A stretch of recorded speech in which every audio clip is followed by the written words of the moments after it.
Hello everyone, welcome to Mark Triber channel. Today we are not going to fix cars. Instead, I'll do my first car comparison review. I had the rare opportunity to possess at the same time the two very, typical traditional city luxury SUV. One is the Mercedes W163 chassis ML350. The other is the modern era W166 ML350 Blue Tech. Now I have another one, 2012, same era, ML350, but that's a gas version. This one is diesel, is a Blue Tech. It will have this Blue Tech badge at the back. Now this black one, the W163, is a four-wheel drive gas version. Back then, every single one is a 4MATIC. So I have the rare opportunity to possess these two vehicles and drive them for a while now. So I will do a comparison from a user point of view and give you the chance to look at both of them from mechanical performance to the regular maintenance and to the potential problems. I'm trying to do a thorough review on both vehicles in one episode. I'll see how you guys like it. Then I probably will do the other one, the ML350 W166 chassis, the gas version, when I get a chance. Unfortunately, that one is not at the same place right now. So what's the game plan? Start from the exterior review, then move to the interior, then we'll talk about the powertrain, from engine to the transmission, transfer case, all that. And then we'll do I'll trying to summarize the potential typical problems both car that has. Over the years, people already have very good feeling and experience about what problem coming from the design of both vehicle. So I'll try to summarize based on my experience and other users' review as well. And then at last, we will try to drive it, give a dynamic driving review, which I'm not good at all. But I try my best and let you guys decide. Okay. I will start from the first generation, then move to the third generation. At one point, I did own W163 chassis ML350 as well, but again, I don't have it at this moment. I cannot share with you, at least from picture or video point of view, as a comparison anymore. But I add so at the end I probably will add some comments to that version as well. Okay, let's start from this W163 chassis ML350 first. Okay, this is a 2003 version 2003 version of the ML350, the first generation. The first generation start from I think 1998 to 2005. In 2002, they made the facelift, and after the facelift, the people really like it. This is this specific vehicle is an inspiration version. So for the inspiration version, they add this staggered wheels, very nice. Also, actually, this is a wider wheel. Okay, and they trying to take some of the AMG element into it. And the other features, including at the front, there's a chromed grille, and the inside there is those double stitched leather, and some chrome, decorations on the instrument panel and the central control. Also this area right here is different. If you notice, the first generation does have the kind of very solid. This is genuine leather, okay, not the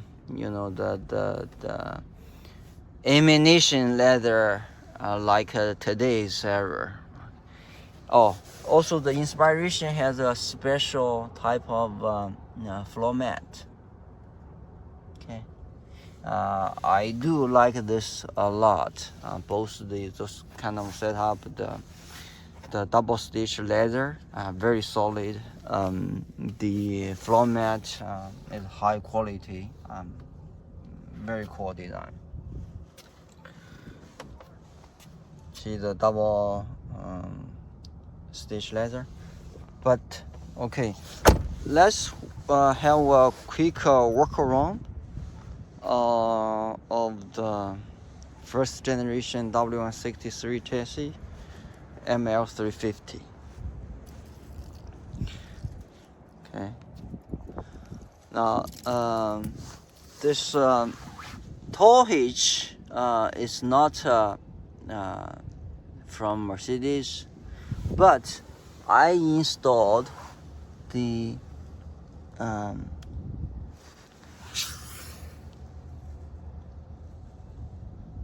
wire harness that is from Mercedes. Okay, let's have a quick walk around. From the outlook, it looks kind of old from that era, right? But you know what? It's still, I say, a very, very classic looking.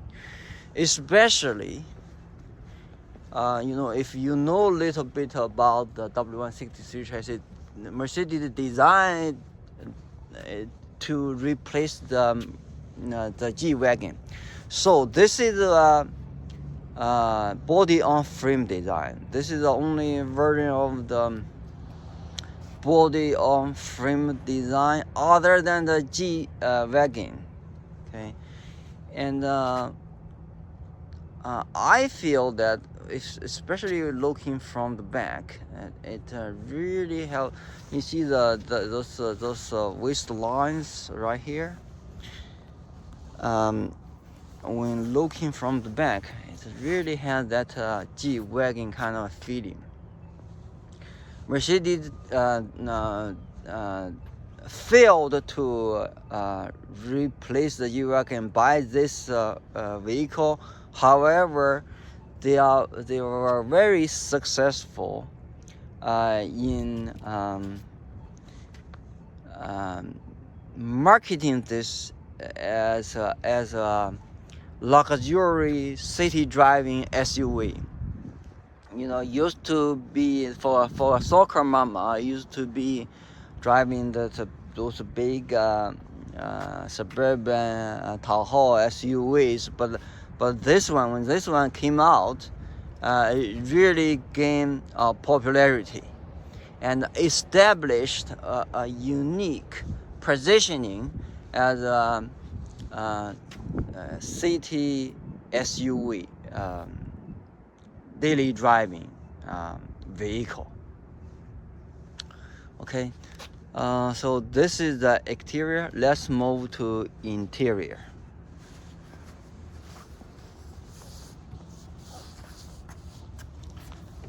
I'll start from the driver's seat. Okay, this one has a Bose sound system.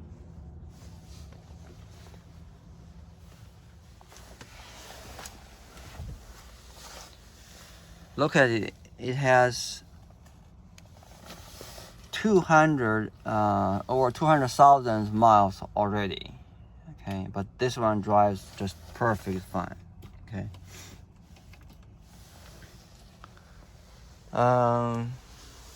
I won't tell much about those functions other than this. This is a low range setting. This low range really is for off-road function. It significantly increased the torque. Okay. Function-wise, in particular, I like the cup holder design. It's not in the way of driving, but this is very practical. Okay, one on each side, and this walnut kind of thick walnut wood decoration board. I like it. I like it a lot.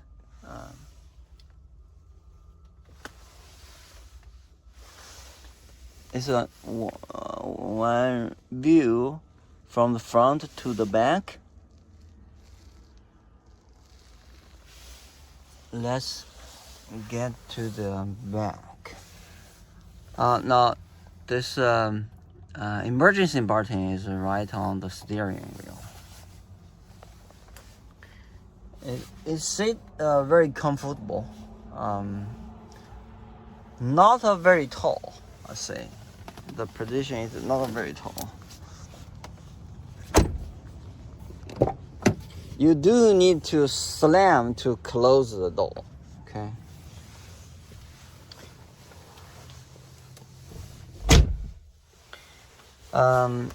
Space-wise, you will have about 2 fists. One, two, slightly bigger than 2 fists.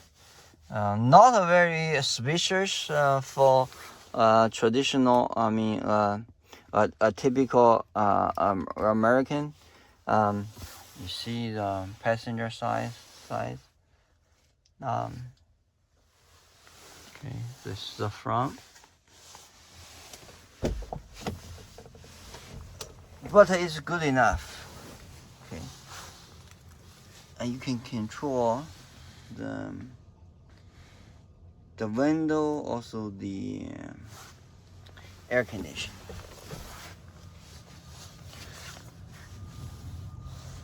The back seat can be folding flat.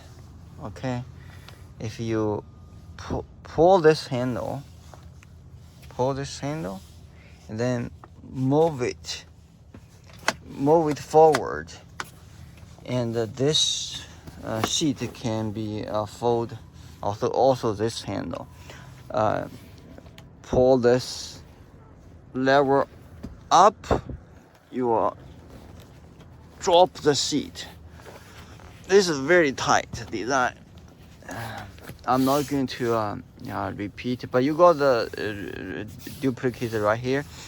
You have to pull this, take this headrest off in order to completely fold this flat.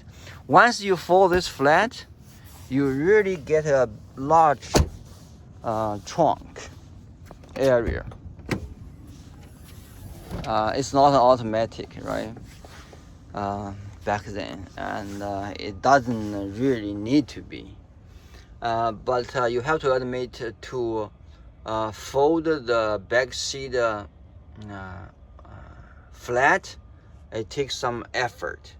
Now Mercedes take a very thorough thought about, you see, those stuff as a supporting or cover, two covers, one on each side.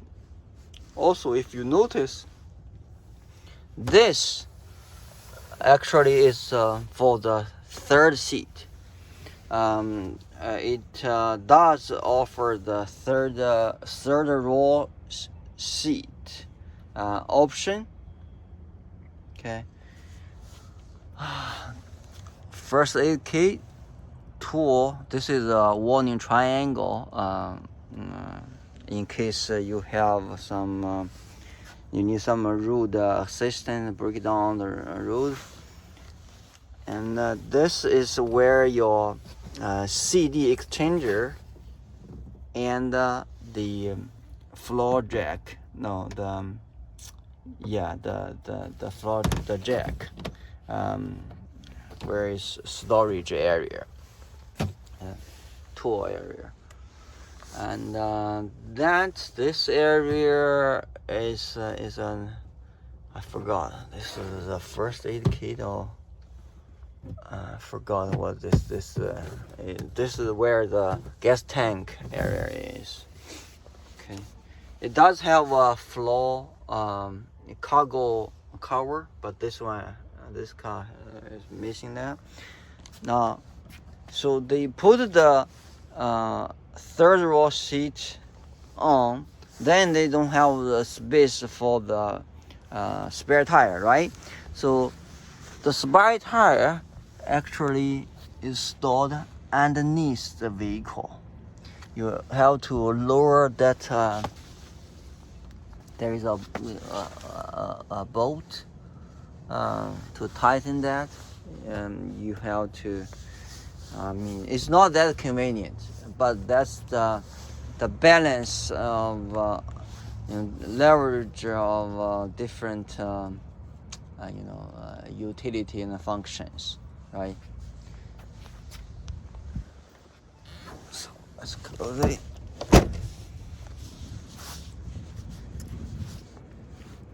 I like the wheels, like in particular this Inspiration edition. I don't know why they only produced in 2003. In 2005 they produced those special edition the ML350.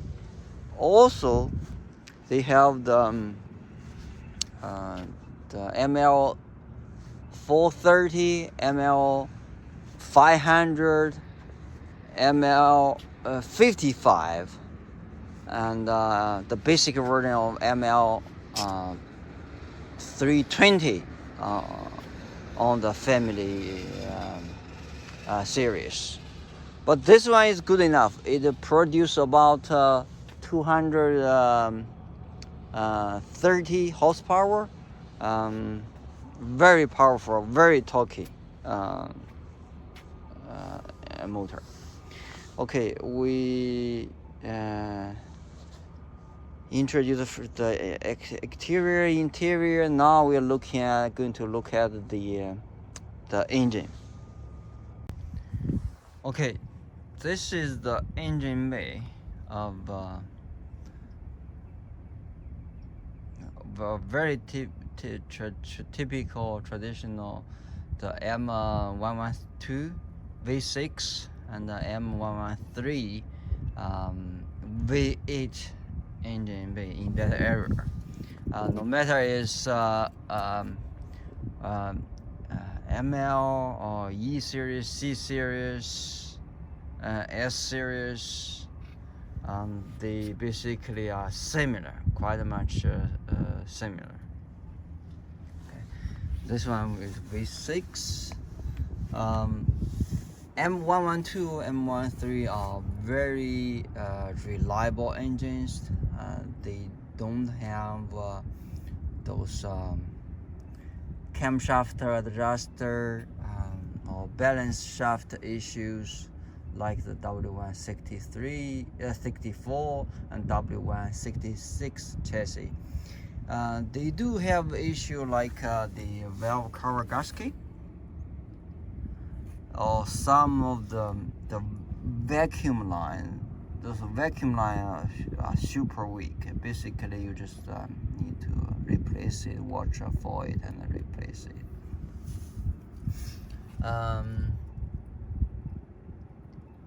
The engine generates about 2030 horsepower. Like I said, is good enough for city driving. This is a double spark plug design. For each cylinder you have 2 plugs, so this one total has like 12 spark plug on it. The engine is coupled with 5-speed, the 722.6 transmission. Is a very smooth transmission. This powertrain deliver, I say, enjoyable experience. Meanwhile, it's low maintenance. It has a front and rear differential, of course, because it's a full wheel drive. Also has the transfer case. The front and the rear differential oil lasts quite long. I say at least over 100,000 miles, no problem. But the transfer case, you probably need to do decent maintenance, change the oil like every 60-70,000 miles. Okay, let's hear how the engine runs. Okay, I do a start after 200,000 miles.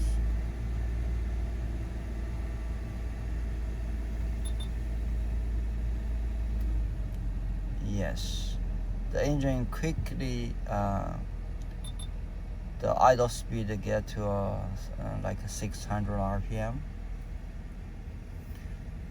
This engine, they design it well, so the operating temperature is about 80 degrees. When engine runs cooler, you know what happens, right? So the component that now it goes through those much higher temperature, so it lasts longer, right? The heat fatigue issue is less severe. You listen to the sound. Very quiet.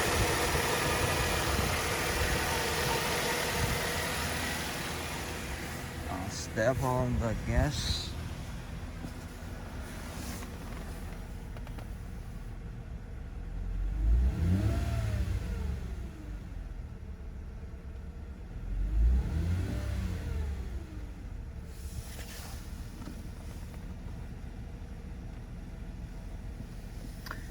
Okay, with that, that's the static review of the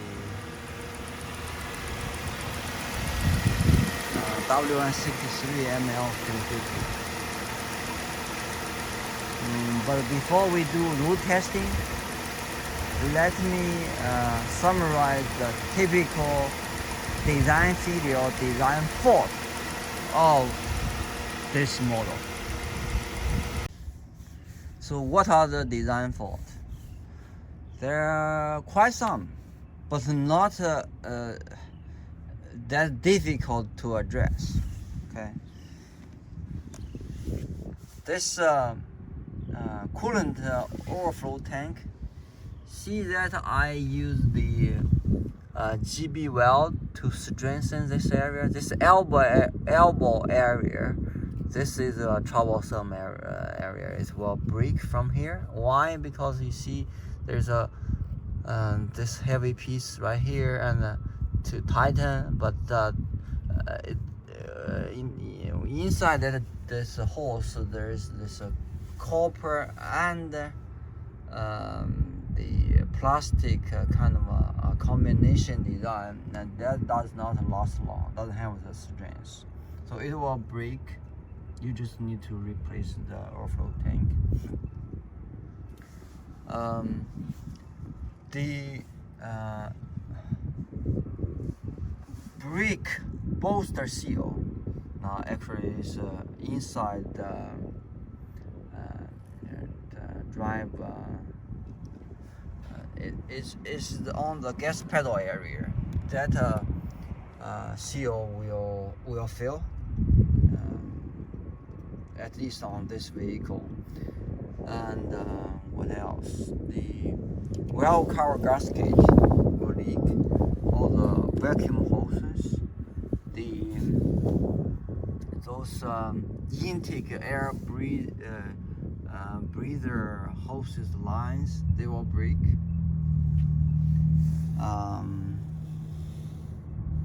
Other than that, this AC line is a weak point as well, right here. This okay. On the powertrain, also need to be very careful about the transfer case chain. The transfer case chain will stretch after say 100,000 miles. Pretty much, if you don't maintain it, it will stretch.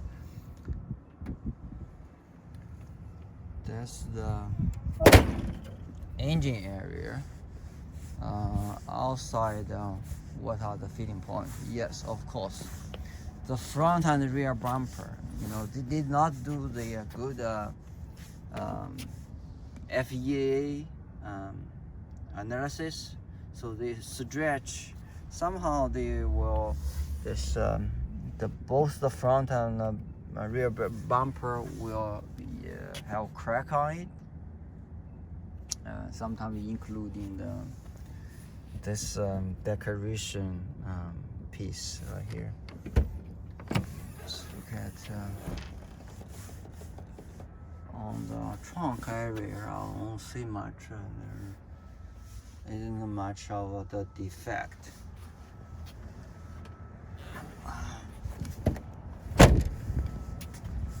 So what's inside? Okay, some inside. Okay, the door lock actuator. Most of them it will break for sure. Okay. Then the pillar cover. And the A-pillar cover, those cloths, it will wrinkle and then peel off. Every single one of them. If you properly store the vehicle in the garage, probably it won't. But other than that, if you're in the sunshine, it will break.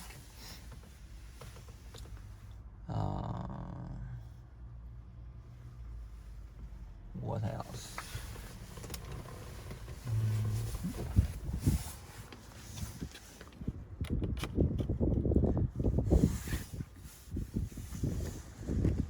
anything on the back? No, I mean the door lock actuator. That's it.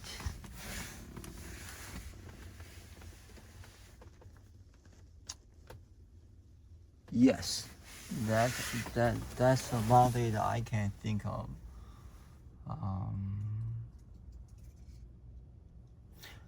Okay, we'll move on to the dynamic driving experience. Okay, let's drive this 2003 ML350. I'll try to do a fair comparison driving the same distance of it and see how it looks like. Now once you sit in, you kind of feel the lower center of gravity. Okay, this one is I say very torquey. It shifts smooth, engine runs quiet, natural aspiration engine.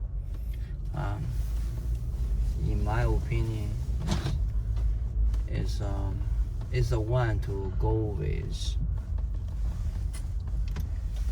because it's designed for off-road driving. So Mercedes really emphasize on the off-road capability from this low range kind of setting to make it more torquey, to the body on frame stiffness of the higher stiffness kind of design. Now the steering does feel a little bit heavier. Okay, for some of the, it does feel heavier. The brakes are sufficient.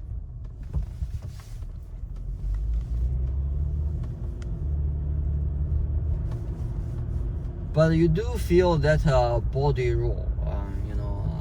You feel very clearly the I say the road condition transferred to the body, also your hand, very clearly and in time.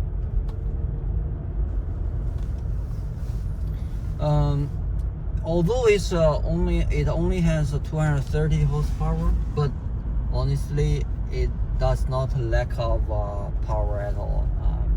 For regular city driving is sufficient. Now the sound, the road noise, the sound from the engine, front cabin area to the interior car interior is clear. Okay, we see another one in town. You see, that's the ML500. This is the brother of it, the ML350. That's the V8. That's a much more powerful engine. I think that one is close to 270 or close to 300 horsepower. But you see, it picks up speed very quickly, right?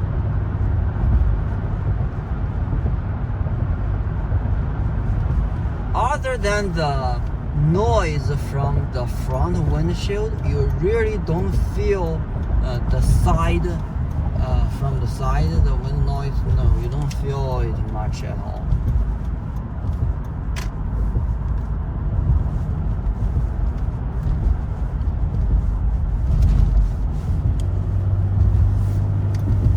Now, remember, this is the engine and powertrain after 200,000 miles.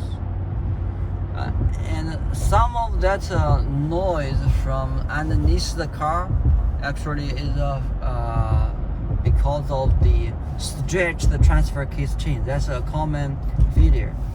They use the Borg-Warner transfer case. That Borg-Warner chain is a design flaw, so it will stretch over time. You need that's quite a big job really to change it and replace it. I have a video for your reference. You can search for it.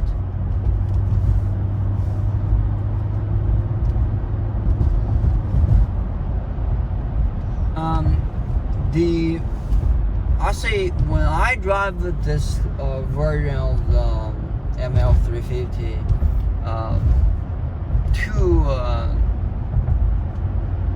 two very distinctive feeling is one is this lower center of gravity because of this unique body-on-frame design. Second is the smoothness coming from the engine and transmission. It really matched, tuned very well. Mercedes did a fantastic calibration on this powertrain system. You see, you give it a boost.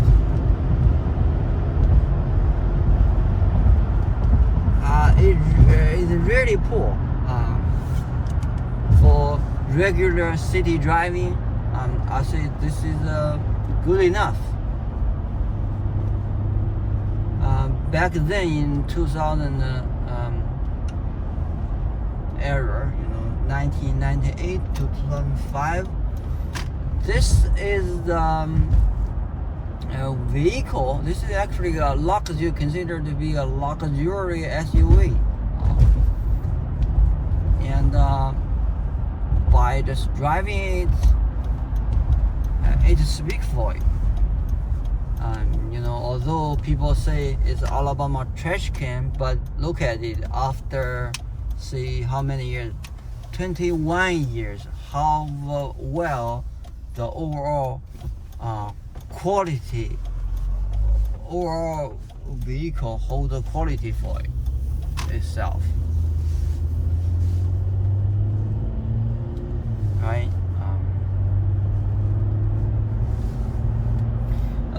If you are after this model and do some modification, really go off-road driving, there is not many on the market, not many good condition of it. It doesn't worth much. Probably 3,000 to 5,000 dollars, depending on the mileage. But it's hard to find a good one. Like this one, this condition, it's very hard to find. It doesn't have any engine code. The engine temperature always stay very stable, just right below 80 or right on 80 degrees C, and very cold AC system, very powerful AC system.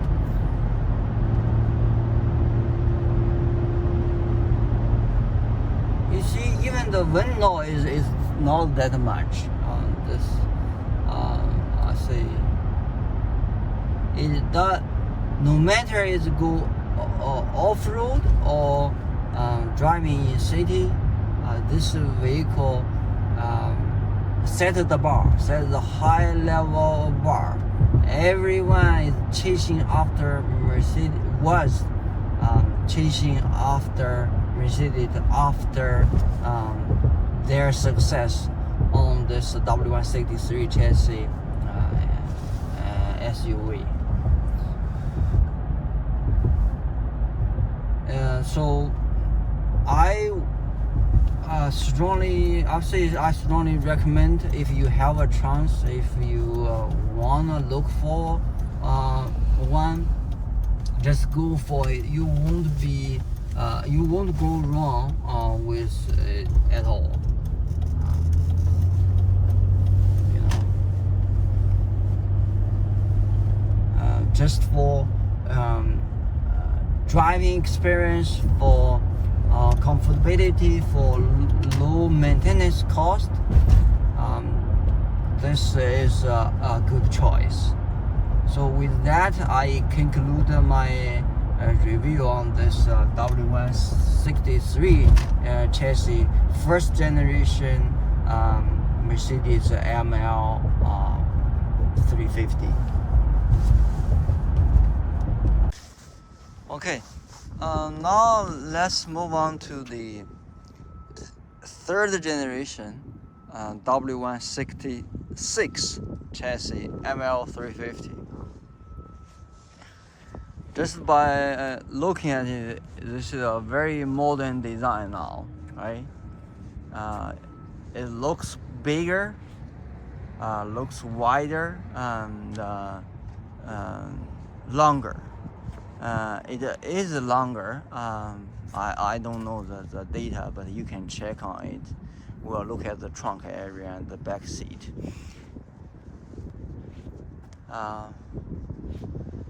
I mean, it does look nicer than the first generation. Also, the second generation W164 chassis. This one has the former owner installed the AMG wheels on it. The modern kind of the 10 signal flicker. Nice headline and very classic grille design. It's a basic version. It doesn't have the ACC, adaptive cruise control function. If it does, like my gas version, it will have a kind of a cover on this logo.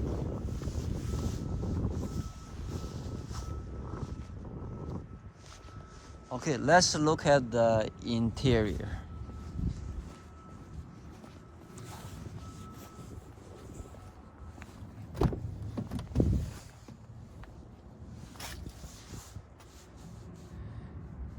It's a much modern, I'll say better design and than the first generation.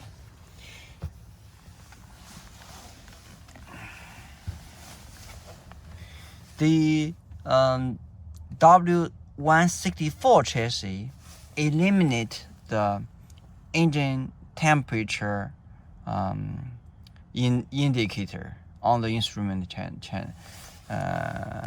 cluster. I don't know why. Personally, I prefer to see the engine speed as well as the engine temperature. That's a very important, super important performance indicator, and totally necessary.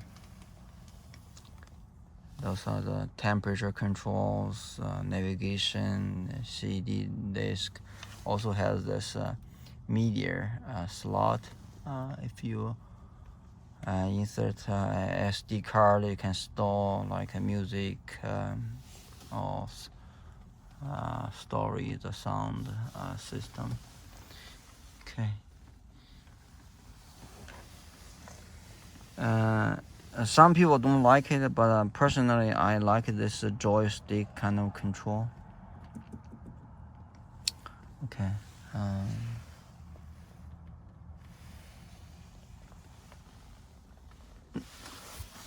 This, I have to say it, and this does not have this is not a genuine leather anymore. Mercedes went away.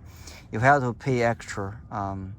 So for my the gas version, I looked all over the place trying to find one with the genuine leather. And the ammunition leather problem with it is this side post. Almost every single one of them, you have wear and tear. This piece wore off. In fact, this one, this car, this side, this piece already replaced. Already, this is another new piece. And if you see the passenger side had that wear, show some wear already, right? So it's always a balance between the cost and selling price, quality, right? And I think the back seat is more spacious now. I may be wrong. They designed this get this hollow area to create more space for your knee, which is appreciable. Now, the back seat is very easy to fall forward. Okay, you just pull from this handle. Okay, pull from this handle, then it's off. And this handle right here, yeah, you see, it's flat. But on that W163 chassis is harder to do so.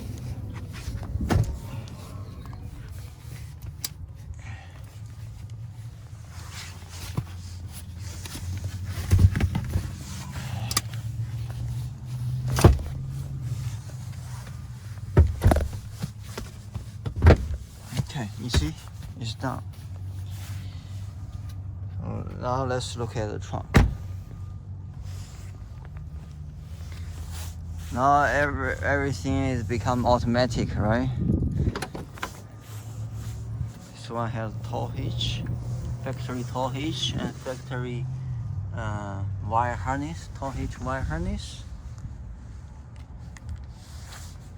And it has an automatic closing button. Trunk area. Now you do have the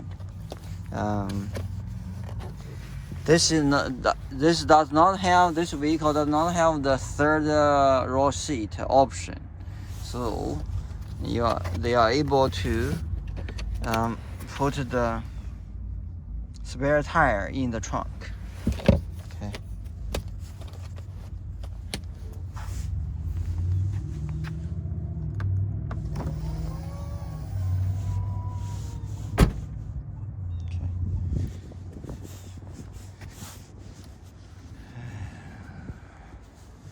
What else I can say?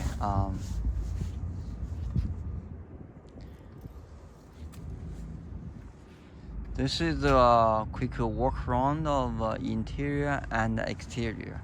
Now let's look at the engine.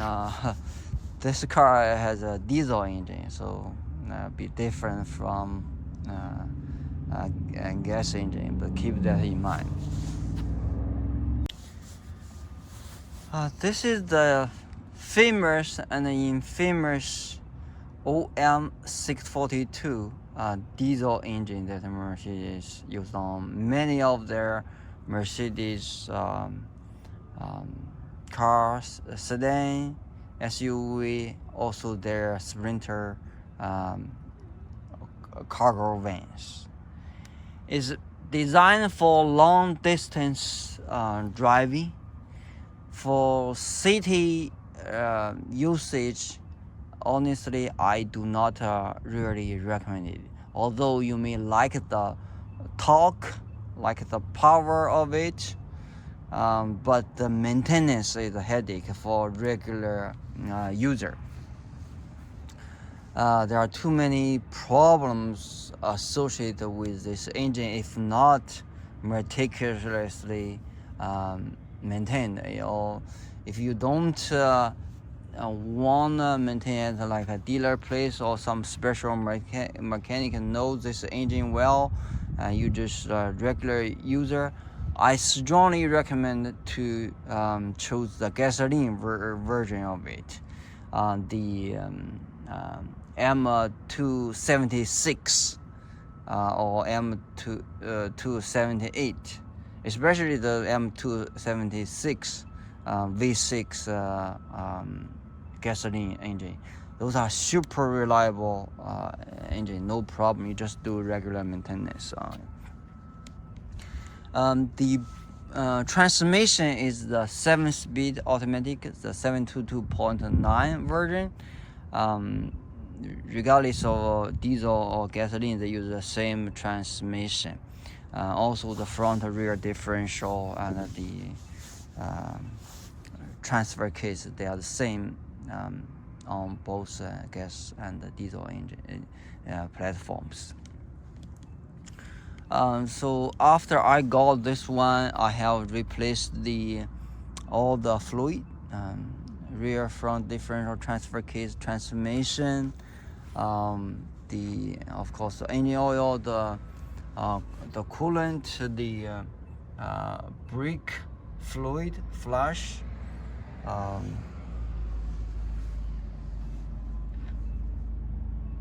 and this is not the end of the maintenance. I also changed the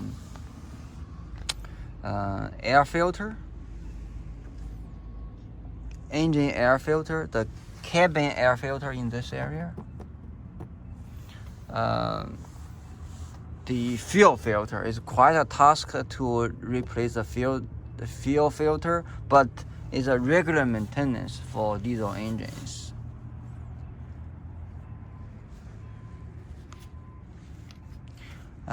Okay, that's the powertrain introduction. Now I'm going to see about what's some of the design flaws on the gasoline version.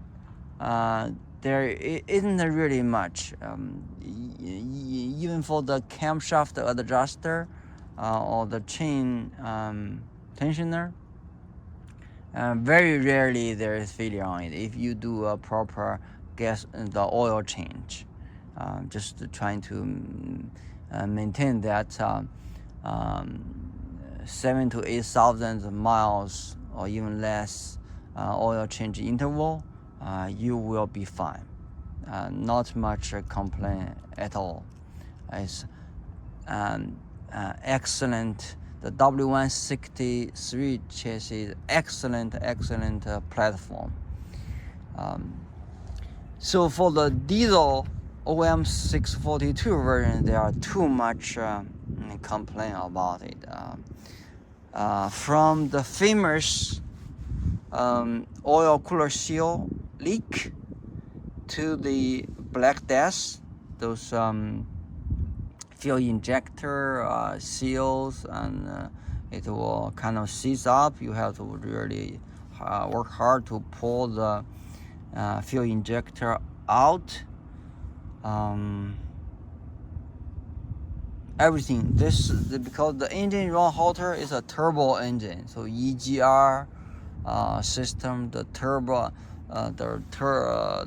system, to the DEF, the diesel emission fluid AdBlue system. The AdBlue system,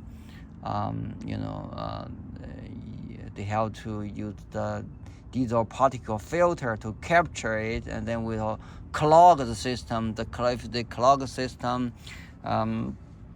it will create higher back pressure, exhaust back pressure, just a chain of actions. You have more carbon buildup. This is a headache. I do not just go away from the diesel engine version if you are not a mechanical tuner or if you don't intend to spend tons of money to maintain it well. Just choose the gasoline version of it. Now both the W163 chassis and the W164 chassis, also the W166 chassis, including those GL, the X164, X163 6 chassis, and even the modern ones. They all manufactured in Tuscaloosa, Alabama. From the what people call it the Alabama trash can W163 chassis to the W166 and the later version, it really went through dramatic change. The design and manufacturing quality are much better, much reliable cars. I would strongly recommend it to anyone that consider, if you want to buy a second-hand used city driving SUV for family, 1 or 2 kids, this is a good car to consider. It just runs.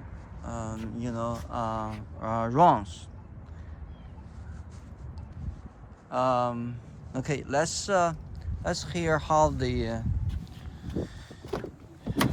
diesel engine runs, start and run. Okay.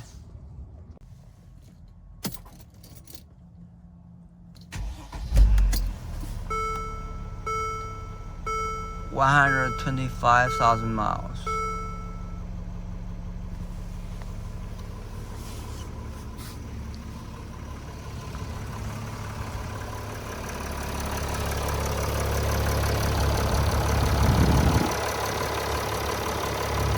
The engine runs okay. I ran a computer, those hotel code reader computer through it. It doesn't have any code. Those parameters are okay. Fuel injector, the boost pressure, all that, they are okay. But it doesn't have that oil cooler seal leak, so I need to address later on. But the engine runs fine, right?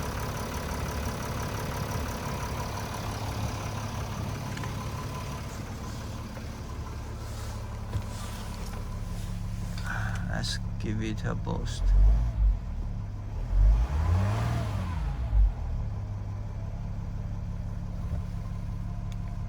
This has Bluetooth, navigation stuff. Okay. Now let's drive, do a dynamic driving on it, see how it drives and handle. Okay, we finished the test driving of the first generation. Now let's drive its grandson, the third generation of the W166 chassis, this diesel version.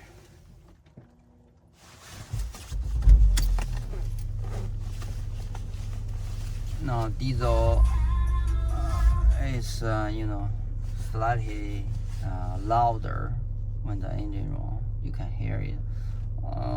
If it's a gasoline version, like my another one, you barely can hear the engine running. Now this is a shift-by-wire design. Instead of the shifting handle is here in the central console area. Now this become electronic, but it can be problematic. I know some people has a failed motor shifting motor. That motor is outside of the transmission. It's very difficult to replace it because of the space. Now, you actually feel, once you get inside, you feel that you sit slightly higher, but the center of gravity is higher, because this is not a body on frame design anymore. And I do feel actually the body roll is even bigger than the first generation.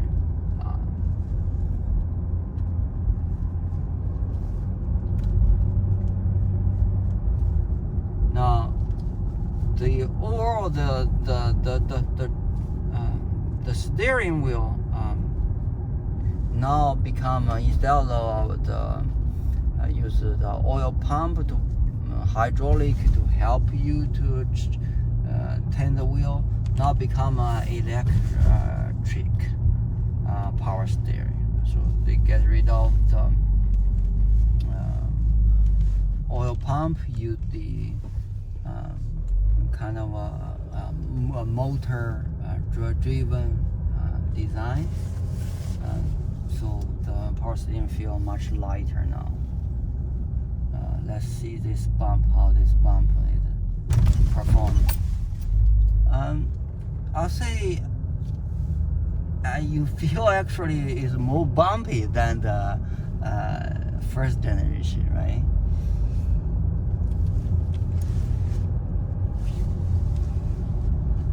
The 6-speed transmission feels smooth as well, but I won't say it's more smoother than the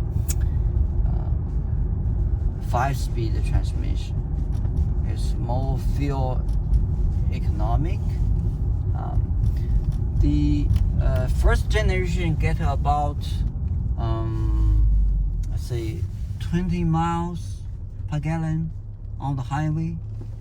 The gasoline version of this third generation get about 23 miles per gallon. Now this diesel one get about 28 mpg on the highway. Now you do feel that the space-wise, the interior space-wise, when you sit on the driver's seat, you feel more spacious. The space, overall space is bigger.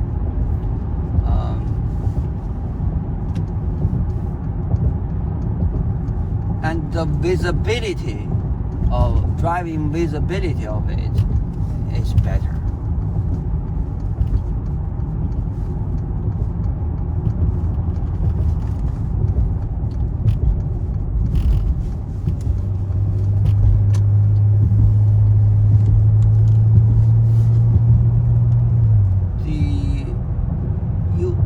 You actually can feel the shift. Clearly feel the shift of the transmission when you change gears.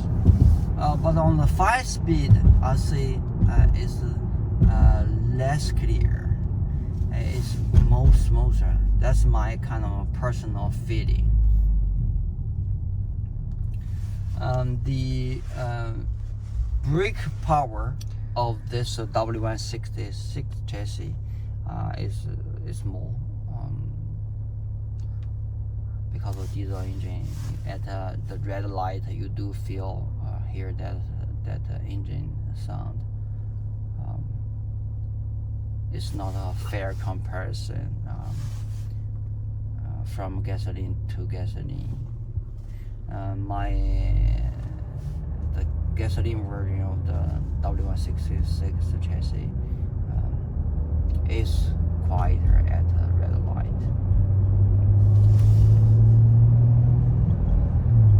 Now you do feel the pull. You feel the shift as well.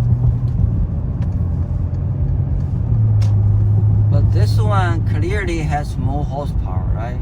This is 300 horsepower, but no, it's a for the diesel version is actually 270 horsepower engine. However, the torque is very torquey. It's over 400 pound-newton of torque.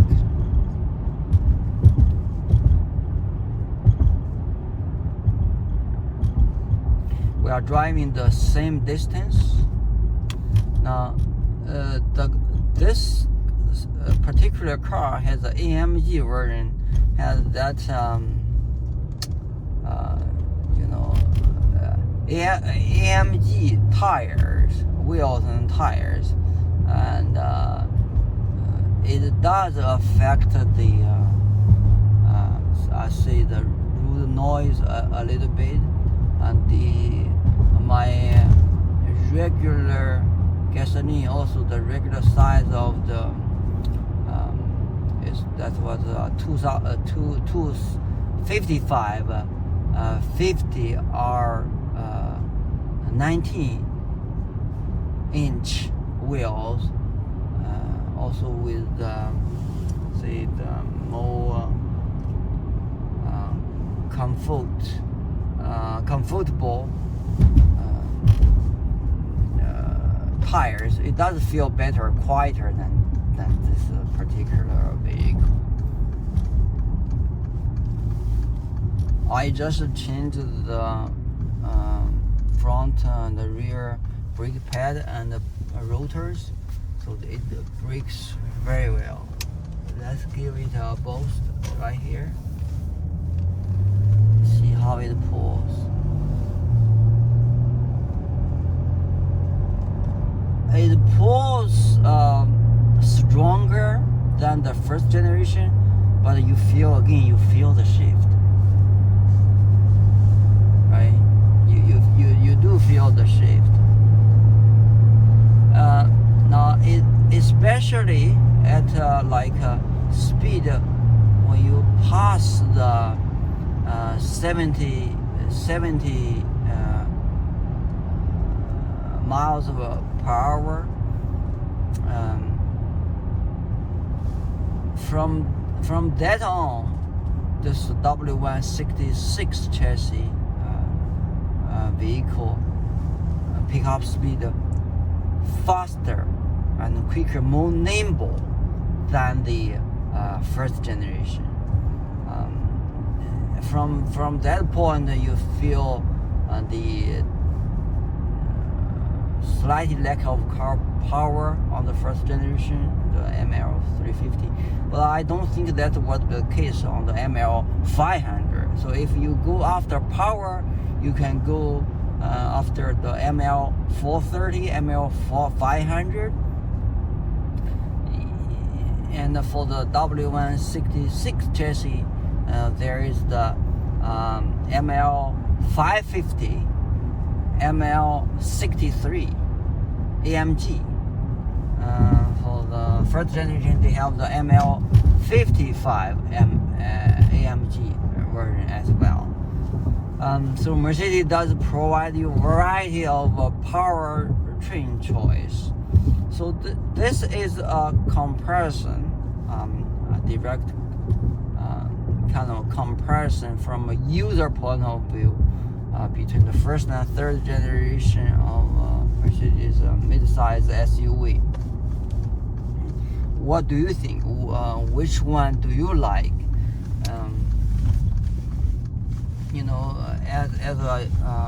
As an ordinary user, I say both are fine.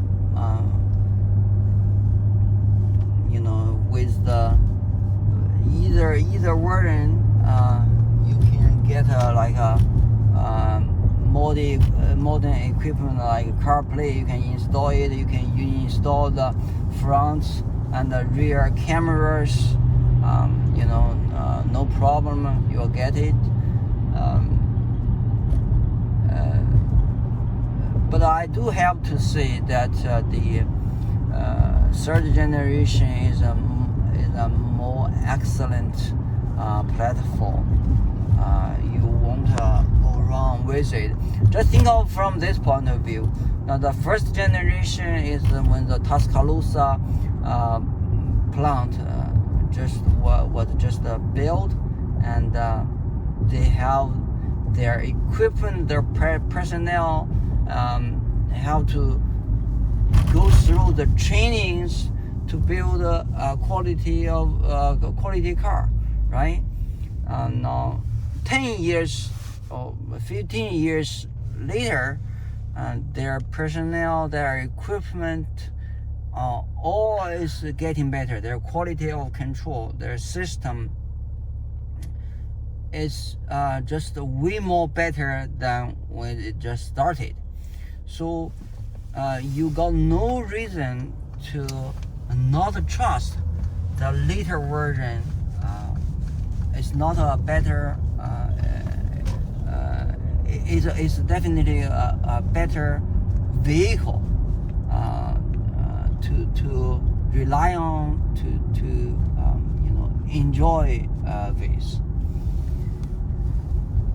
So tell me in the comments section which one you like, what's your opinion of both vehicle, and and feel free to criticize, to offer your opinions,